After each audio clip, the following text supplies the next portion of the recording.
Hello everyone, how are you doing? This is MD Tech here with another quick tutorial. In today's tutorial I'm going to show you guys how to rename a worksheet on your Microsoft Excel product.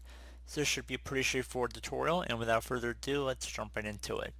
So you can see on the bottom of our Microsoft Excel window here, you can scroll between the tabs by just left clicking on each tab. In this tutorial I'm going to show you guys how to rename one of them. So let's just say my cooking stats here, which is my first sheet. I'm going to double click on it. Once you've double clicked on it, you can just go and backspace over it, so just delete whatever's in there, and then you can name it whatever you want. So you can call it new sheet, whatever you want. Pretty straightforward. So that was pretty neat. Again, just double clicking on it, and then you'll have the ability to actually type inside of it. So if you want to expand something, so if you want to do new Excel sheet, you can. And I'm just hitting enter in order to save it. You can also just click outside of the sheet name, and it should also save it as well.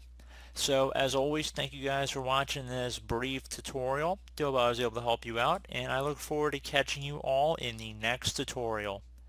Goodbye.